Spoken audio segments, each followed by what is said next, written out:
despise I feel the Holy Spirit. Don't despise small beginnings. Like, just because you started small, you feel like you're in a space where you don't belong. I even had a friend tell me, how you gonna start a podcast? You don't even post stuff online, you know? Because I don't. You feel like you're entering a space you don't belong, a space that's bigger than you, a space where you're not really sure where it's gonna go, but in your gut you feel like this is right, but you're starting off small. Don't despise that, because you don't know where that's gonna even take you. So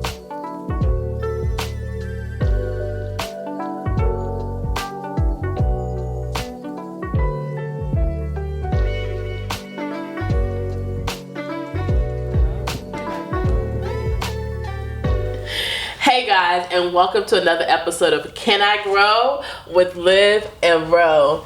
I really can't believe we're still doing this podcast, girl. A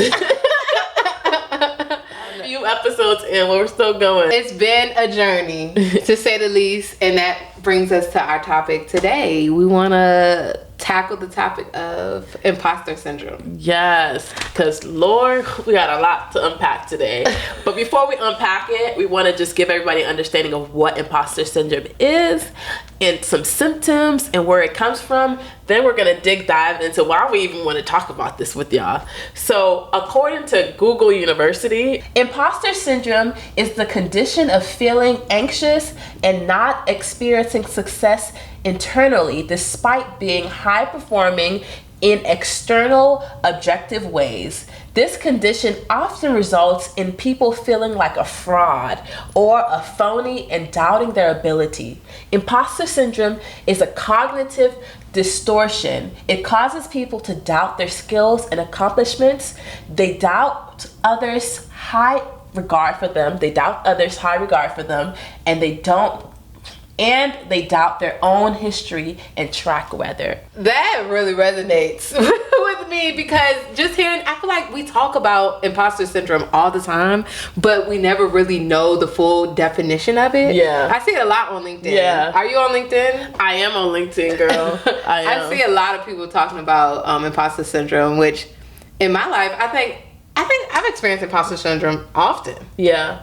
And before we dive into our personal experiences with imposter syndrome, let's talk a little bit about some of the characteristics, how people can know or understand if they are experiencing imposter syndrome in their life. Okay, so I'm going to try to read again from Google University. So it says some characteristics of imposter syndrome are self-doubt, undervaluing your contributions, attributing success to external factors, sabotaging success, setting unrealistic expectations, continuous fear of not living up to expectations, and burnout. So where does this feeling of being an imposter comes from? Some places could be family environment. If growing up, your parents or other family members had like really high expectations for you and really emphasize achievement over anything, that could be one. Social pressures, being a part of a social circle or a group that had very high expectations, or also put a lot of values on achievement. It could come from a sense of not belonging. If you, a part of imposter syndrome is a fear of not being able to belong or feeling like an outcast. And last but not least, it might just be something that is fit with your personality. Some people have the personality type that are linked to internalizing feelings of pressure, doubt, and failures, and this adds to stress. It makes me think of people who have perfectionism, right, or just like anxiety. Suffer from like anxiety even at a young age. So wow, that really, I feel like I can relate to every aspect of it. The family environment, social pressures, some of the not belonging, or just personality, if it's not me, or it's people in my life who I feel like have experienced that. I feel like my 6-year-old son, his personality can sometimes, I think he's going to suffer with that. He tries to impress people. He tries to fit in sometimes, or he when he's playing like sports, he's so scared that he's not gonna make it, or he doesn't really see that he he's wants to good. feel accepted. Exactly. Like that. So I feel like maybe in the future he may try suffer from some imposter syndrome. And I see myself in, especially the personality thing, because I hold myself to a high standard, and I wonder if that's just innately my personality, because I am a firstborn. I'm a first daughter too. So like I hold myself at this standard where like I want. And no matter how much people when they was talking about how no matter how much people, praise you and, hold you at a high esteem, in your mind, I always feel like I could be doing better than that. Like, I always feel like, but I messed up on this side. So quick to point out, and I can say that too, because even when we talk about things, even with this podcast, I'll be like, let's say the good things first. I tell you that all the time. I'm like, because that's how my mind works. I'm like, I guess because my love language is words of affirmation. So I receive things well if you kind of put it pretty in a box, but then come to the root. So that's why I'm like, instead of saying, this is where we went wrong, this is what we need to do better, here are some key learnings. When I was talking about our growth edges, and you're like, growth edges just sounds. I'm like, girl, why does it matter what it sounds like? We just need to figure out what we messed up at. Right. I'm like, let's put it as, here are our key learnings. And I'm like real cutthroat. Like I'm black and white. Where did we mess up? How? Because I'm solution minded. I need to know where we messed up, and we figure out how we fix it. But that also goes into perfectionism and personality. So before we even get into the topic, because as you can tell, we're kind of passionate about it. Let's talk about what got us here. Y'all, if we could do a screeching sound right now. Filming our first episode was a hot mess. We went through it, y'all. Like, we went through it. We pulled up to film the episode and didn't have a camera. How you gonna film a YouTube podcast with no camera? We were trying to cut corners. We were trying to cut corners, but we realized very fast that cutting corners does not pay off. No, literally. Like, we just needed to do it the right way from the start to avoid that happening. So it was definitely us starting to feel like, and even after we filmed that first episode, we were like, wait, Liv. Like, scratch it. I'm like, I called her and I'm like, Liv, can I be honest? It was a snoozeville. Yeah, and like, as a girl, that wasn't it. We gotta scratch that episode. Right. And then we were just starting to think, I'm like, let's talk about this, because I'm starting to think, should we be doing this? No, seriously. We both were like, are we in over our heads? Like, maybe people are right. Maybe everybody is really starting a podcast. Like, do we really need to start this podcast? And we actually are really discouraged. But I remember going into starting this podcast, I prayed to God. I said, if one person tells me that I encouraged them, that's all I need to know, Because we're doing this out of the purity of our hearts. And after we talked about how we were going to scratch it, and we said, girl, we can't scratch it because we're having a launch party. We got to launch something, and we're having a launch party. We got to launch this podcast. So we're like, okay, but maybe we can just scratch the first episode and go to the second episode. Right. But then we listened to the second episode, and we're like, we suck in that one too. But then the guy shout out to George, who's behind the camera right now. George edits our videos. I called him, and he's like, I don't think you should scratch it, because when you said this, it really resonated with me. And he actually gave like specific incidents of like things that we said that actually resonated with him. And I could hear like the sincerity in his voice. I'm talking about George like he's not behind the camera right now. Hey, George. But I could hear the sincerity in his voice.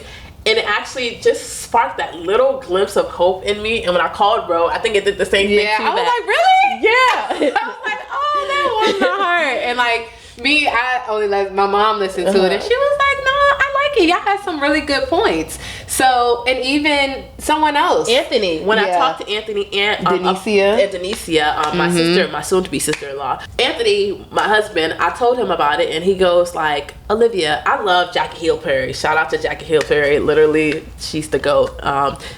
She has a podcast. He said, you love Jackie, the Perrys, the podcast with the Perrys, right? I'm like, yeah. He's like, they started in their closet, right? I said, yeah. He's like, so don't despise I feel the Holy Spirit. Don't despise small beginnings. Like, just because you started small, you feel like you're in the space where you don't belong. I even had a friend tell me, how you gonna start a podcast? You don't even post stuff online, because I don't.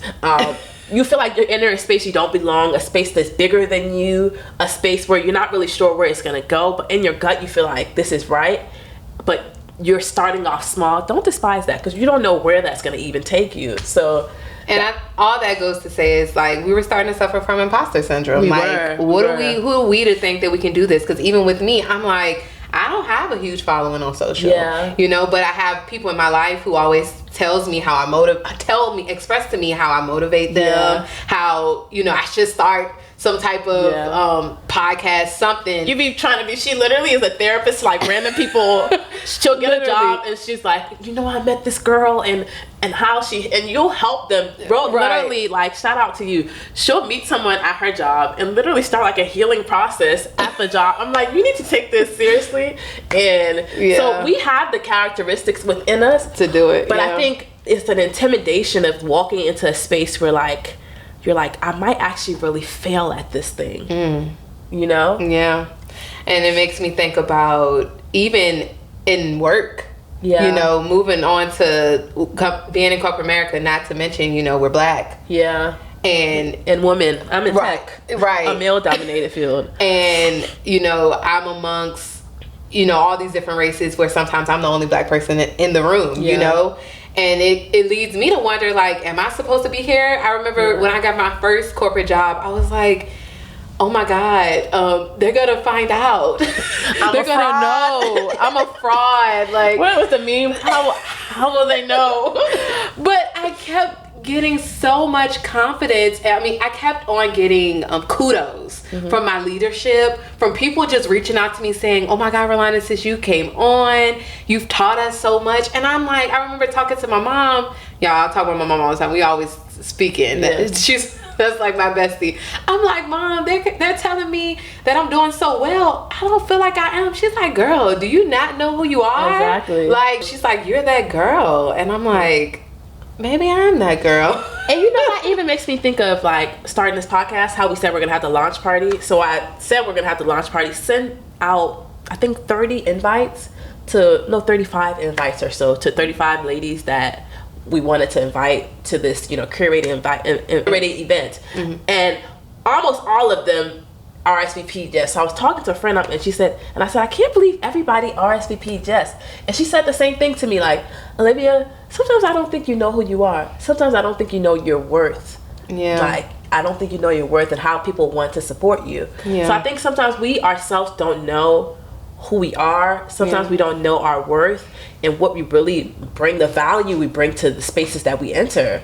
Yeah, because I think just think about it, coming into it, at least for me too, I feel like I always go back to my job, because at my job is where I suffer from imposter syndrome the most. And me just in these spaces where people are married, you know, they're married and they have this life, and then here I am, the token Black girl, single mom, 2 kids, you know, I'm automatically assuming they're judging me, like, maybe I don't deserve to be here, maybe I don't know as much as y'all, I'm not deserving. And I'm like, you know, then that self-doubt start to come in, and you start to doubt yourself, and you need people in your life who are going to be there to, like, motivate you and kind of knock it out of you, to let you know, like, girl, you are that.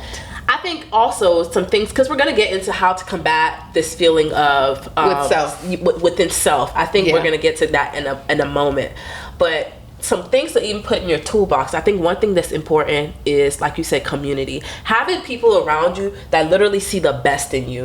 Whether it's like having a friend, like I know if I can call you and you'll be like, girl, like, you're a beast at this, that, and the third, and you be honest with me if I suck at something, but it is what it is, you know? Having people that see the best in you, having people that are able to speak life into you and are able to tap into the dreams that you have is important. I think friendship-wise, relationship-wise, like being, I don't know how many people that are in relationship with people who belittle their dreams. And that is like a huge deal breaker for me personally, because there's nothing like being with someone that encourages your dreams, so into your dreams, all of those things. So I think in friends, a community that believe in you is important.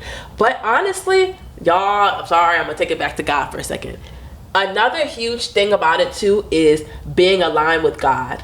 Because a lot of these things is like, if God opened up a door for you to even enter into a space, you have to believe in him and even when you don't believe in, you got to tap into him to know that if he led you somewhere, he's going to create the provision for you to even be there. Because like I said in the past episode, God doesn't call the qualified, he qualifies the called. Meaning, he doesn't look for people who have it all put together. Yeah. He finds people who have gifts and talents. Like, for instance, George has a really good gift, our videographer, has a great gift for videography, editing, things like that. He doesn't have to have it all together, but he sees that he has that gift, and he'll put him places that will prune that gift and take him further than he thought he ever would be. Yeah. And I think that's what it is. Like, we have to have a relationship with God in the first place to be able to lean on him when we feel like, man, I don't think I can do this. And then we also have to have human beings in our life that can speak life into us and be like, girl, you got this, or man, you got this. Yeah, I love that, Liv. You really touched on the social, how important it is to have that social community. I feel like we touch on that a lot, but it's super important. Mm-hmm. And it makes me think about when I got my first 6-figure job. I remember I had just gotten laid off. Yeah. And I was applying to jobs, and then I had 2 months to go before I was going to stop getting paid from my previous employer. Yeah. And I applied to a job, I interviewed, and during the process of like the background check, because it was going to be at a financial institution. So if anyone knows, their background checks are extenuous, it takes long, and during the process, I remember I just started to second guess myself, because I remember they stated to me like it was going to be over 6 figures.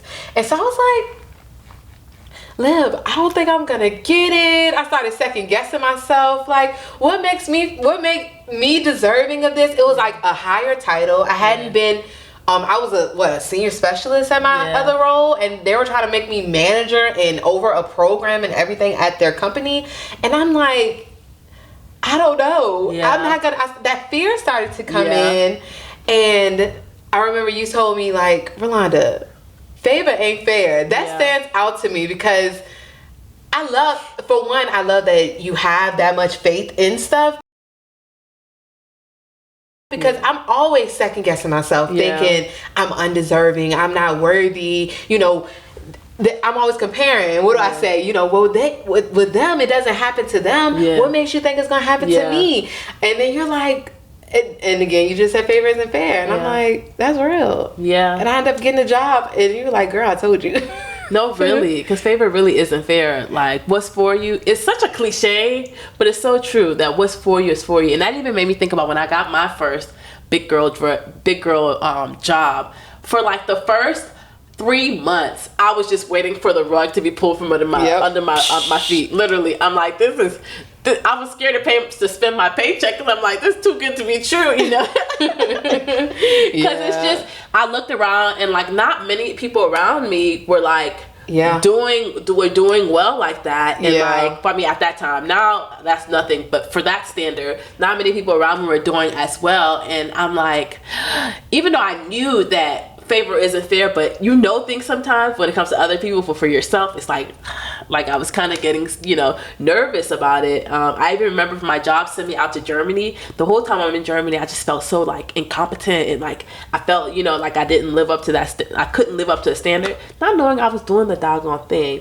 So I think that is a real thing about just feeling like you just don't belong. Or I even think of people who, if it's not even job-wise, like people who enter social circles. Like I remember sometimes, if I'm being very transparent, like when I was a teenager or younger, I would be around a certain crowd or group of people where in reality, I sometimes did not feel like I belonged. But now looking back, I see those people, and I'm like, why did I feel like, not that you were better than me, but why did I feel like an outcast, I think it's all a scheme too, with what people put off. It's kind of like social media. Social media, I think, builds on a lot of the pressures that we have to this day with imposter syndrome. That's why, again, I've seen it on LinkedIn a lot, where people are like, getting these fears and that self-doubt start to come in in their life overall. And it makes me think about like family environment, how it's important to, let me take it back. I think it starts sometimes when you're younger. Sibling rivalries. Parents comparing your older sibling to your younger sibling. Oh, you're not. I didn't have those issues with her, or I didn't have those issues with him, and you start to have that self-doubt. Or even something, I was reading something, because I'm following the Montessori, well, trying to follow the Montessori method with my son, raising my son, and I was watching one of the videos about Montessori methods, and they said, one of the moms, she said something brilliant. She said, I don't praise my son for achievements. I praise him for effort. Like, so she's like, I try my best to not say like, good job, like putting those blocks together. I don't praise things that he can't, help. I praise things that I see that he can help. Like, good job trying your best, or I really like the way you did X, Y, and Z. I love the way that you attempted to put those blocks together. Not things he can't, or even like praises like, you're a good boy. I try my best not to praise my son like that. Not because you do it with any harm, but it makes him feel as if like he has to live up to or I don't want him to feel like he has to live up to an expectation of being a good boy, because then what does that even mean? And I think that leads you to when there's a distortion in like an expectation that children have to grow up. Sometimes they don't know, like your whole life you want to be a good person when you don't really know what a good person is. You know what I'm trying to say? Right. Or you feel like you have to achieve something for mom and dad to praise you. Yeah. So I try my best with my son, as young as he is, like to say, sometimes I do make a mistake and say like, and say things that I don't want to say, but I try my best to say things like, I really like how you tried. Like, let's try it. Like, I love the effort that you put, or I love the fact that, you were able to say what you wanted to mommy. So things that are characteristic based, because I noticed that when the lady said that, it clicked. Like, I shouldn't be praising him for things he can't control. Yeah. He shouldn't have to accomplish something for me to praise him. So that's one thing. Yeah, I like that. Sure. I think that's a way that we can stop well, I think that's kind of different from the comparison thing, what I was catching on, but I think it's a way that we can raise our kids to avoid them having the unrealistic expectations that we set upon ourselves. Mind you, I do think that successful people have to have expectations of themselves. It's important, but it's just the toxic expectations that you have yourself. Because I do think sometimes we do need to sit and smell the roses. Because I want to ask myself, how often do I do that? Like, people in my life ask me that all the time. Like, Rolanda, when do you ever just sit back? How do you even sit and smell the roses, or even celebrate things? Like, that's something I don't. Y'all, if you know, let me know. I don't know how to, and I can be vulnerable. I don't know how to pause and celebrate the roses. I think that's why sometimes when people do it for me, because I thank God for having people in my life, like friends and family, who celebrate me. I think that's why sometimes it's overly emotional for me, because I don't know how to pause and like be like, girl, I think you're doing a good job. Like, I think you're okay. Like, you're making strides towards the right direction. Yeah, I think it's tough, especially when you're a perfectionist. Yeah. And it seems like you suffer from perfectionism. I never thought I suffered from perfectionism, but maybe I do. I think in certain aspects in your life. Not every aspect. What do you mean? Like, I think when it comes to certain, like, I wouldn't say you're, like, some people are perfectionist when it comes to their home, or when it comes to, like, stuff being set up a certain way. You know, if it's moved, they're freaking out about it, or just a perfectionist in every single aspect of their life. But I think in key things in your life, you are very, like, you want it to be perfect in a sense, But I do think you have other ways where you're like, I'm not going to stress too much about that, which I think is a good balance, because I keep hearing that some of the type A people suffer from a heart attack. They die the fastest. Yeah, because they put too much pressure on Mind you, they're successful. Don't get me wrong. But at what cost, though? Right. Yeah. Of your mental health. Yeah. So, yeah, because I get people, and then sometimes I take it with a grain of salt too. People who come in your life and they tell you, like, it's fine. I don't know, does that rub you the wrong way? What do you mean by that? Like, sometimes I feel like me wanting to elevate, or saying, I want to get that promotion after I just got a promotion, or after I just got, Roland, you just got people that want you to just stay at the level that you are. Or like take a step back, and maybe it's their way of telling me to smell the roses. Yeah. But I take it as, I don't know, I feel like I can't sit still. I gotta keep going towards, it's like, okay, cool, I hit this level. What's next? Yeah. Like, I gotta keep going until, I don't know, when will it stop though? I think it shouldn't stop until you're dead. To be honest with you, no, seriously, I think it should, and that's a part of Can I Grow the podcast. Like, I think you should continue to evolve until you have your last breath on earth. Because that's what we were created to do. Yeah. We weren't created to live still, boring lives. We were created to continue to grow and expand. And I think it's a lie and scheme of the devil to make us feel as if we have to stay in a little box, whatever that box is. Whether that box is you being a career that you know that you don't feel comfortable, you know you're greater than, whether that box is you having artistic abilities and you feeling like, I just need to live a 9 to 5 and not explore my artistic abilities. Yeah. I don't know why I keep going back into artistic. If you're watching this and you have artistic abilities that you feel as if God has put into you and you're called to do greater, but you're afraid to take that step, I don't know who you are, but this is a confirmation to you to take that step. I don't know where this is coming from. To take that step. You feel like you don't belong. You feel like you are in a space where, like, you feel uncomfortable where you are, but you're scared to take that step because you feel like you don't belong and you feel like you don't have what it takes. Don't know who this is, but you have what it takes and you need to take that step. I don't know where that came from. I feel it in the depths of my soul, and I feel like it's for somebody, but we're going to go back to what we were talking about. Yeah. That was random. It's okay, girl. Listen, we're here to encourage people. Yeah, I'm sorry. So I just had that strong feeling. Yeah. But back to what we were talking about. Whew, I'm sorry. That was so strong. But no worries, back to what we were talking about. But think of it. It is kind of like crazy. What do you mean? Like the fear that we put in our head that we're gonna get found out. Oh, they're gonna find out that we're frauds. Yeah, or that fraud, you're, you know, like. It's kind of cuckoo when you think about it. It's cuckoo, but it's not really. Because honestly, I think about that a lot. Like, even starting this podcast, part of me felt like imposter syndrome in the sense of, like, there's people that knew me from years ago when I was in my hot girl season.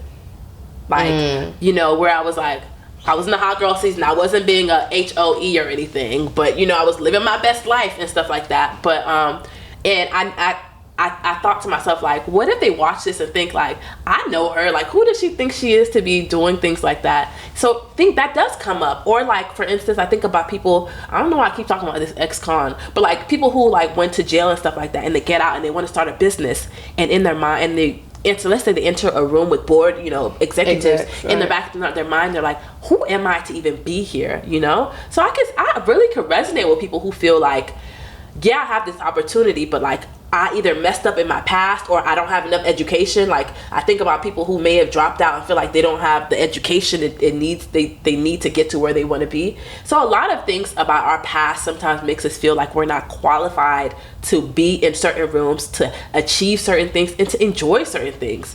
And I feel like that's why we have a lot of people, sorry to go on a tangent, that try to prove it. Like, you see people, like, in these reality shows and stuff who are going broke in real life trying to prove something to keep up with the Joneses. Exactly, because they feel like they don't belong in this group. So they're going above and beyond, buying Bentleys, doing all these things to make themselves feel like they belong. You don't even have to do all that. Because if it's meant for you to be in that space, they'll accept you as you are. Exactly.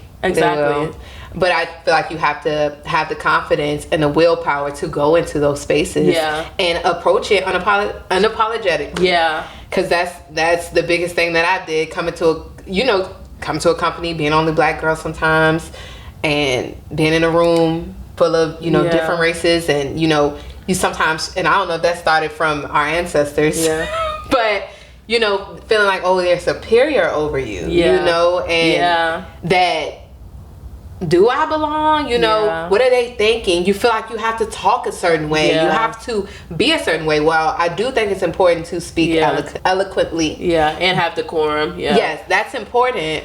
But I think it should be okay for you to express pushbacks at work, express your dislikes. Yeah. To be your authentic self. Yes. Yeah. One thing my leader told me, he was an African American man. I remember he always told me, Rolanda, I want to encourage you that you are not a yes man. Yeah.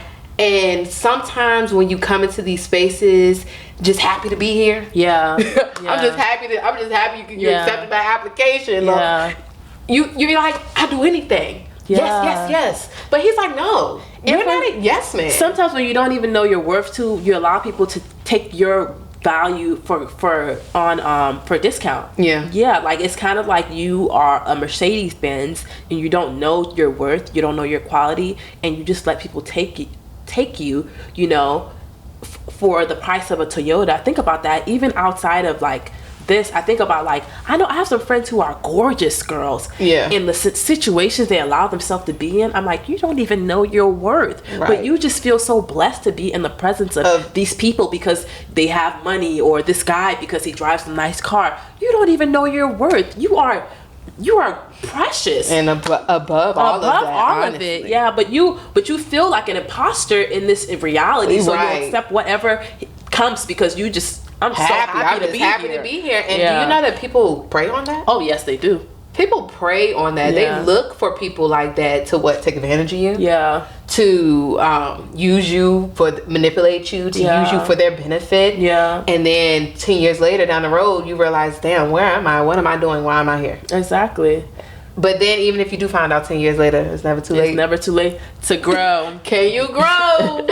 So I think that's all leads us to, you know, wrap this portion up and say, like, literally, we are currently experiencing imposter syndrome starting this podcast. I mean, I can't speak for you. I can speak for myself. There's moments where I'm like, am I in over my head? So we resonate with you guys if you do also experience this. We don't know it all. So we decided to go through an activity with you guys where we can, you know, process a few things. That's what we're going to close up with, us processing a few things. So for that, we brought our handy dandy notebook. And if you could tell us where that slogan came from, what show it was, we might DM you a little gift. Yeah, I think we should do that often. We're going to drop eggs throughout our podcast. To see who actually is listening. To see who's actually listening and watching. And if you can comment what show this is from. Look out for a DM from us. We're gonna pick one person to gift something special to that can DM us or comment us and tell us who or what show that slogan came from. Handy dandy notebook. So let's start this. So, we're gonna do something a little different. As she was saying, we want to work through this with you because, as we stated on our first episode, we're all in this together. We're all constantly growing. So if you are also facing imposter syndrome, here's a few tips and tricks to overcome that imposter syndrome. So if you can take 2 seconds to pull out some type of notebook, just a sheet of paper, a pen, I encourage you to do so. If not, we'll jot down what time this is in our comments so you can come back to it and you can start it later. Yes. So here are some tips for overcoming imposter syndrome. The first one is recognize your feelings. So write down your feelings and what triggered them. So what caused you to feel that you are an imposter, that you don't belong. It's okay to feel bad about yourself, and acknowledging your feelings can help you find practical ways to overcome imposter syndrome.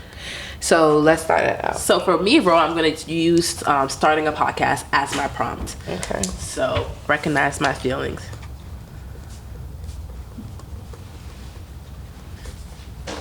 What was the thing? Write down your feelings. Yeah, write down your feelings and what triggered them. Okay. What triggered you what triggered your feelings of starting a podcast that you were an imposter? So for starting, my feelings was feelings of doubt, feelings of insecurities. I felt insecure. I felt a little doubtful, and I felt scared. I think it kind of highlighted some of your already insecure spots. Doing this highlighted, you may have that insecurity low key, but this kind of highlighted it and made it come to the forefront, because that makes me think about the fact of me. I would say my fear is me being in corporate America, being amongst maybe 2 or 3 black people in a room, and also me being a female and not being married, having 2 kids. I don't want to be a statistic. And because I'm not already okay with that. That's something that I still struggle with. I think me being at that job and being surrounded by people who say things like, well, where's the dad? Or the little things that they say, and it makes me feel like, do I fit in? So how does that here? One thing I should ask you, because I like to go, the therapist in me goes back to write down the feelings. What feelings does that bring up for you? I feel like inadequate. Like, I don't belong. Feelings of like, I feel inadequate. Like, I don't belong. And also, I just feel like I'm a statistic. I just feel like I'm a statistic black person. What people already think of us. I'm gonna dig even further. Give me a feeling, an emotional word that goes with it. Like, for me, it made me feel scared. What's a feeling word that goes with it? It makes me feel I wouldn't say scared. I would say, that's a good question. It just makes me feel less than. I can't. That's the only way I can put it. It makes me feel less than. It makes me feel just inadequate. Yeah, makes you feel inadequate. Okay. I think that's good. So we have it. I had feelings of fear, and you have fear, insecurity. You have feelings of inadequacy. Yeah, and I feel judged. And judged. Okay. So next up, y'all, we're gonna go a little deeper. So let's challenge that inner critic, that person telling us all that false hope and that doubt against us. Ask yourself if you have evidence to support your feelings of inadequacy. So do I have evidence to support my feelings of inadequacy and my fear around starting the podcast? Do I have evidence? I think something I took as an evidence was when someone said, like, how is a girl who never posts online gonna do this? Yeah. I think that kind of made me feel like that is true. Or when people say sometimes, like, everyone's starting a podcast, I'm like, that is true, but that doesn't support the fact that I can't start a podcast. Right. So that is true. I don't have any evidence to support my feeling. Yeah, because even with me, what is the evidence that I'm not belonging in a job because of my relationship status? Because I want to fit into a social circle? Yeah. I mean, because that is some evidence when I have people, when I say, I purchased a home by myself with my kids, they're, I could never do that, you know? But there's no concrete evidence that says as a single mom you can't achieve and live and be in these circles with people, amongst them that you're inadequate. I like that. Okay, so the next step, number 3, is reframe your views. Focus on opportunities to grow and learn. Instead of focusing on your perceived shortcomings and failures, focus on your strengths and your accomplishments. Okay, so what are some of my strengths that makes me worthy of being in this state of podcasting? I think I speak very well. I think I have a lot of wisdom. I think I have a heart for people, especially doing a podcast about helping people heal and grow. I think I in my heart, I want to help people.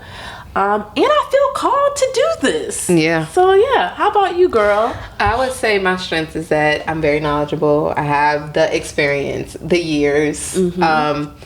I'm smart. I know my shit. Yes. And I'm fearless. Yes, I think that I'm fearless. Like, I don't let my circumstances or my shortcomings stop me from achieving my goals. And if I could add one, friend, you're very resilient. You literally, when obstacles come your way, you knock them down and you just keep going. Like, you don't sit and dwell. Like, you keep, and I think that's a characteristic of a bull, and that's a characteristic of someone who deserves to be in any room, because you're gonna make the room you're gonna make the space for you in those rooms.